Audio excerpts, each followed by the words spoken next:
jërë ngeen jëf benn fan kat l'observateur nee nañu moo dese waa Benno Bokk Yaakaar ngir ñu xam ban candidat la leen Macky Sall di tànnal suba ci ngoon bu 4 heures jotee ci le président Macky Sall convoqué conférence des leaders bu Benno Bokk Yaakaar ngir wax leen candidat bi mu leen tànnal nañu ko def joo gis nañu ko wax a koy jiitu yéenekaay bi nañu moo waral ndaje mi responsable yu APR yi amaloon démb ca siège parti bi ci njiital Mahmoud Saleh li sababoon ndaje ma l'observateur nee nañu mooy waxtaan ba juboo ngir ku ñu tànn ne candidat kenn bañ cee mer lise ko nañu leader yu Benno Bokk Yaakaar ñoom le président Macky Sall bëgg njëkk a xamal kan lay tànn ne candidat woolu na leen suba ca palais ba bu 4 heures ci ngoon jotee ñi nga xam ne nee nañu bëgg nañu doon candidat ci biir Benno Bokk Yaakaar journal bi nee nañu mën na am ñu woolu leen ci réunion ba leneen lu ñu journalisé ko xamal ci mbir mi moo di képp ku ñu tànnul nga mer ba wane ko bu dee da nga amee poste responsabilité ci réew mi dañu koy nangu bu nuppi dàq la tribune nañu ñi nga xamee ne masees na leen a joxar bi baaramu tuuma ci yorinu bon ci réew mi ñooñee kenn mayu leen ñuy rébélé wu ak di fippu li ñuy xaar ci ñoom mooy lu Macky Sall dogal ñu nangu ko ànd ca baabug luñ ci góobee gar ko Walf Quotidien nañu kon day góob di gar nar naa bari ndax ni ñu gisee yëf yi ak rébellion di fippu mi ngi xeeñ ki fippuwul xët-xëtiwul génnee na mu duggee woon di Youssou Ndour borom fekkee ma ci boole l'observateur xëy na di ñu xibaar ci xëtam mu njëkk ne ginnaaw bi mu delloowe président Macky Sall ci njekk poste ministre conseil bi mu ko joxoon ci gouvernement bu Sénégal bu nuppi nag fa bu moom ak i ñoñam di waa fekkee ma ci boole génn ci coalition Benno Bokk Yaakaar conseil exécutif bu mouvement fekkee ma ci boole daje nañu démb ci teewaayu Youssou Ndour ya ñu tënkee ca ndajama l'observateur xëy nañu ci jukkil ñett benn moo di féddale seenu njàppale mu di soutien jëme ci Youssou Ndour ginnaaw bi mu démissionné ci gouvernement bi ak ci Benno Bokk Yaakaar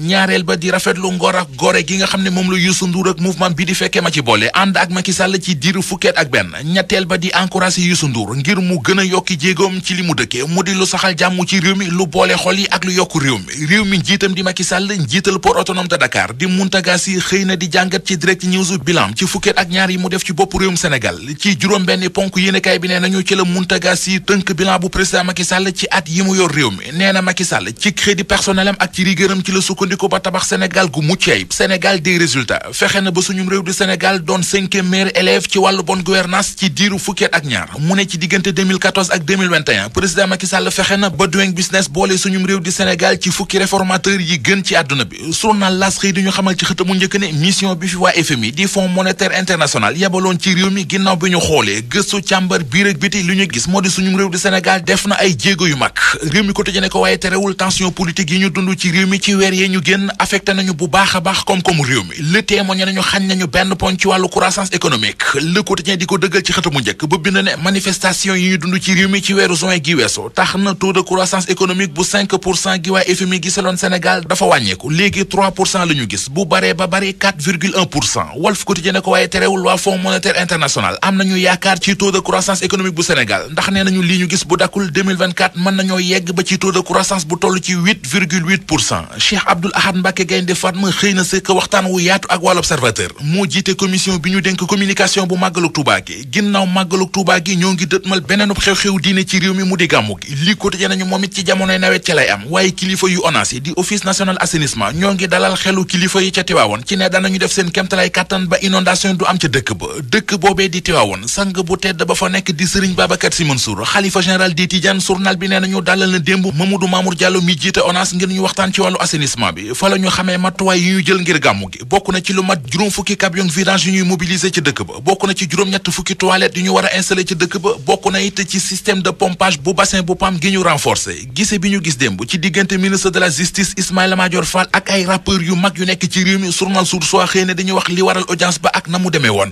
ubbil yéenekaay bi mu Ndiaye Cissé njiital ONC 3D journal bi nee nañu moo dox audience ba Fou Malade Didier Awadi Gaston Deguete ak Xuman ñoo ne woon ci audience ba rappeur bii di Nit Dof ak Abdou Karim Gueye xurum xàq ya ca kaso ba ñoom la seen nattangooy rappeurs yi demoon doon ñaanali njekk Benno Bokk Yaakaar ëllëg incha allah la ñu war a xaar mu leer yëfi daal di leer nañ di xaar nag président Macky Sall daal di ci àddu ndax woona ñi nga xam ne daal di manque ko ñoom ñoo daal di ŋànk coalition Benno Bokk Yaakaar ngir waxtaan daal di am ba ñu daal mujjee tànn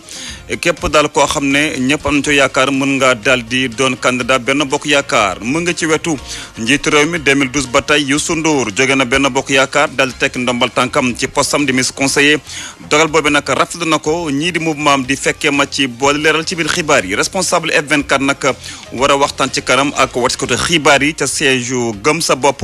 dina conférence de presse boo xam ne dañ ko bëgg a amal gannaaw tere bi leen tere préfet bu Ndakaaru ñu daal di manifester te dañ ko bëgg a amal ci àjjuma ji ñaan pat xibaar tàggat yaram ak Cheikh Tidiane Diagne yéen kay ak Modou Mouhamed Ndiaye technique Abdou Thiam asalaamaaleykum.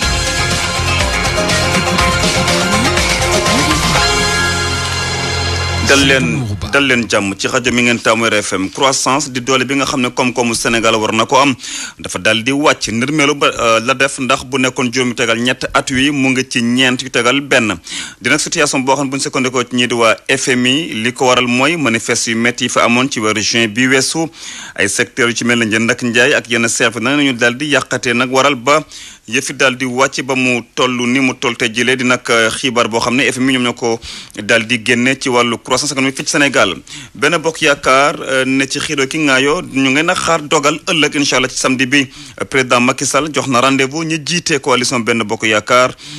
bu ñeent waxtu jotee ngir tànn candidat bi nga xam ne moom mooy taxawu coalition ba ci élection 2024 tey nag yéene kay nañ nag waxtaan boobee dinañ ko ubbi ngir daal xool ñan ñoo bëgg a doon candidat waaye nag ñi nga xam ne dañoo fas yéene daal taxaw fi ñu taxaw dëgër bopp ay daan mën na leen fekk fa ñu ne président Youssou Ndour nag moom it dafa daal di démissionné ci poste ministre conseiller nekkoon na nag ci njiitu réew mi waaye tamit jóge na ci coalition benn bokk yaakaar dinañ dogal boo xam ne rafetlu na ko mouvement fekkee ma ci boole mi tamit rafetlu taxawaayu moom mi di Youssou Ndour ànd ak loyauté ci président Macky Sall 2012 ba tey conseil exécutif bu fekkee ma ci boole nag ci ab communiqué la génn yile kàddu nag gannaaw après ñoo bi nga xam ne ki ko jiiti woon di moom mi di Youssou Ndour LD Debout ak taxawu Sénégal nag war a gisee foofe ca Rufisque ci wàllu situation politique sociale économique waaye tamit dinañu xool lépp loo xam ne soxal na mim réew ñu waxtaanee ko bu waxtaanee amee nag ñaari formation yooyu dinañu fexe nag ba daal di tànn ñoom it seen i candidat ngir 2024 mu ñag jàpp ne kii di Khalifa Sall lay doon na ba tey ci wàllu xibaar gannaaw bañ leen tere seen i manifeste la woon ci ajuma ji ñii di waa F24 waxates tey jile ca siège yu gëm sa bopp préfet bu Ndakaar moom moo tere seeni manifeste bi ñu bëggoon a amal tey jile foofee ca siège yu gëm sa bopp. ak RFM kumpa jeex na. di nag loo xam ne communiqué bi ñu ñëwaat ci di ndongoka ñëwaat indiwaat ay leeral ci communiqué bi nga xam moom moo rusee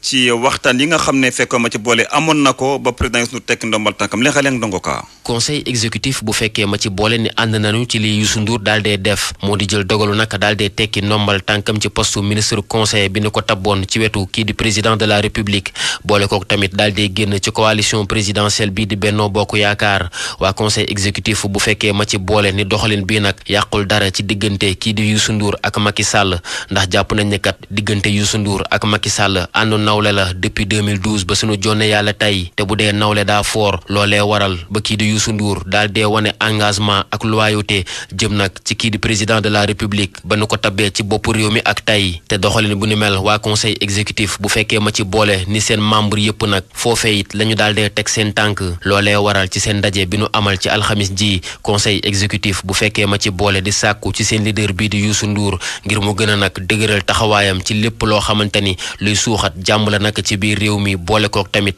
gën a sóob loxoom ci lépp loo xamante ni luy gën a suqali lii di développement bu Sénégal lay doon fekkee ma ci boole di dëggalaat ni lépp loo xamante ni njariñal Sénégal la ñoom dañ ciy taq répp Youssou Ndour ci fàttali ñu tabboon ko nag mu nekk ministre conseil auprès du président de la république gannaaw nag bu mu génnee ci gouvernement bi ca atum 2013 moom artiste bi nekkoon ministre de la culture et du tourisme ci gouvernement bu njëkk bu Macky Sall ca atum 2012 gannaaw gi nag ba nu joyantiwaatee lenn ci gouvernement bi moom Youssou Ndour ñu tabb ko nag mu nekk ministre du tourisme et des loisirs fi mu toll nii nag ay weer rek des nag ngir ñu jëm ci élection présidentielle yu 2024 yi Youssou Ndour mel ni nag day gën a amu jot ngir rëgëtaat nag mbooloo mi mu àndal boole kook tamit suqaliwaat ak gën a dooleel lii di mouvement bi mu yor di fekkee ma ci boole. mu ngoog stade Abdoulaye Wade ca Diamniadio diggante Sénégal ak Algérie di jongante xaritu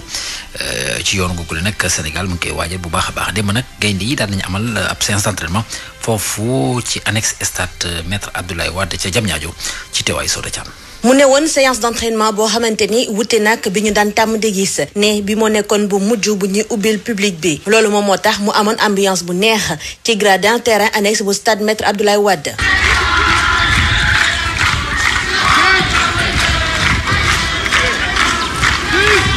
ci jamono jooje itam ñu gis ni amoon na animation bu neex ci pelouse bi ak joueurs yi.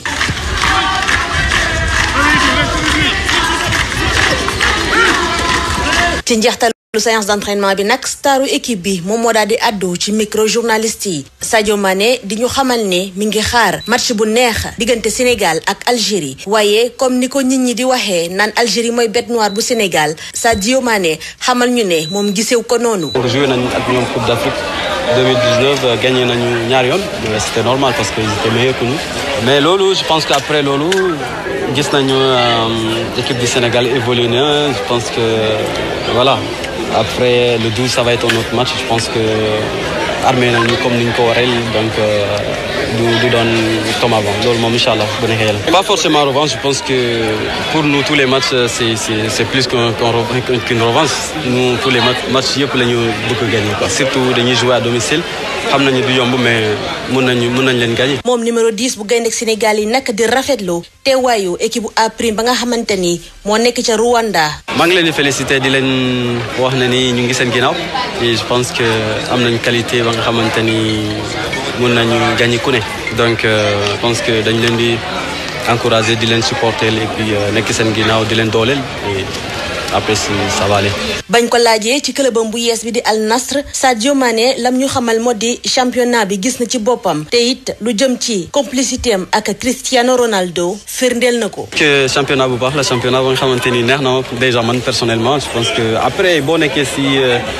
genre joueurs yi dañ lay faciliter lépp quoi dañ lay yombalal lépp adaptation bi amul benn jafe-jafe si sama côté sant naa si yàlla. que Chris dafa doon joueur ba nga xamante ni booy koy recruter rek da nga koy laaj avion et tout mais après xam naa ko parce que mos naa discuter ak moom déjà avant bi may dem Bayern et tout xamante nañu et tout après biñ ko proposé amul benn problème après club bi moo ma bëggoon ak coach bi donc loolu moo tax moom tamit neex ma rek dem. si loolee nag Sadio Mané di dig daje sénégalais yi fukki fan ak ñaar ci weeru sàttumbar ca stade Maître Abdoulaye Wade ngir bëggal seen xol waaye nag laata loolu gaynde yi daañu continuer di tàggatu. ngir waajal seen jogante seen digg ak Algérie talaata lay daal di doon fii nii ci Ndakaaru di jogante xaritu Algérie moomu la sax démb ca bañ doon amal seen match bu mujj ci phase de qualification Coupe d'Afrique des Nations bu Côte d'Ivoire 2023 ñu nar kaa door janvier 2024 Algérie moomu la dafa doon amal jogante ak ñii di waa Tanzanie dañoo daal di match nul un but partout Tanzanie nag nul boobu mu am tax na mu daal di moom itam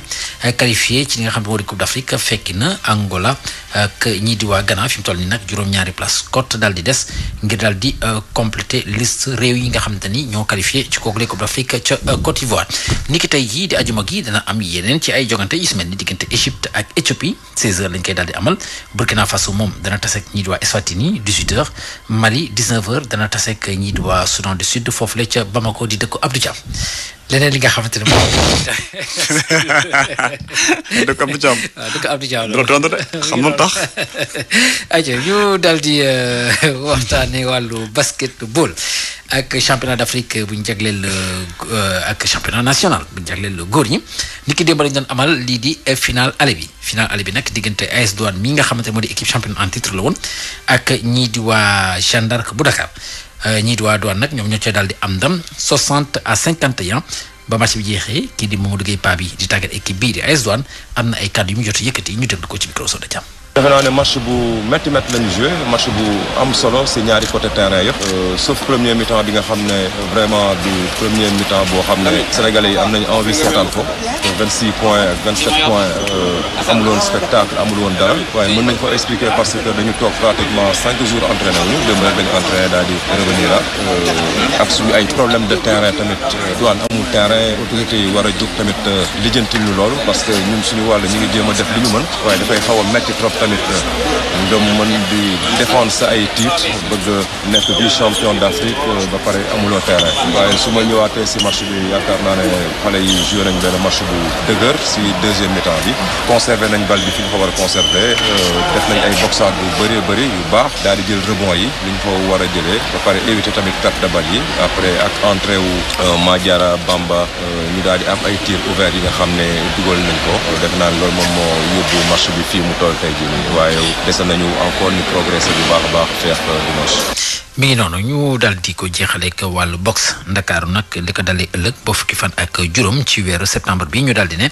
ñooy daal di dalal lii di tournoi qualification olympique africain ca Dakar Arena lañ koy daal di amal événement googu la nag lu tollook 200 ak juróom-benn fukk ak ñeent boxeur danañ ko daal di kon bokk teewe bawoo ci ñeent fukki réew ak ñett Sénégal nag dana am 13 boxeurs yi nga xam ne ñoo leen daal di représenté comité international olympique bi nag bi moo di ñaareelu yoon kon bokk muy tabb Sénégal gannaaw bi nga xamante ni tabb na ko ci atum 2020 ngir ñu daal di dalal compétition yu ni mel ni ki démb comité local d'organisation ñoom ñu ngi doon amal di ab conférence de presse si njiitalu Issa Mboup moom nag daal dina wax solos ki lay jongante ak lépp li nga xamante ni ñu ko siy séntu rawatina képp bu Sénégal. événement mi ngi commencé le 9 septembre mi ngi jeex le 15 septembre ñi yëpp day xew fii ci Dakar Arena di leen wax ni tey am nañu 173 boxeurs yoo xam ne ci wàllu góor ñi la am nañu 91 ci wàllu jigéen ñi am nañu tamit ñeent fukk ak ñetti dëkk yoo xam ni dinañu bokk ci compétition bi ci wàllu juge yi ak arbitre yi am nañu juróom-benn fukk ak ñett yoo xam ni déjà accrédité nañ leen te daañu fi nekk incha allah compétition bi mi ngi diir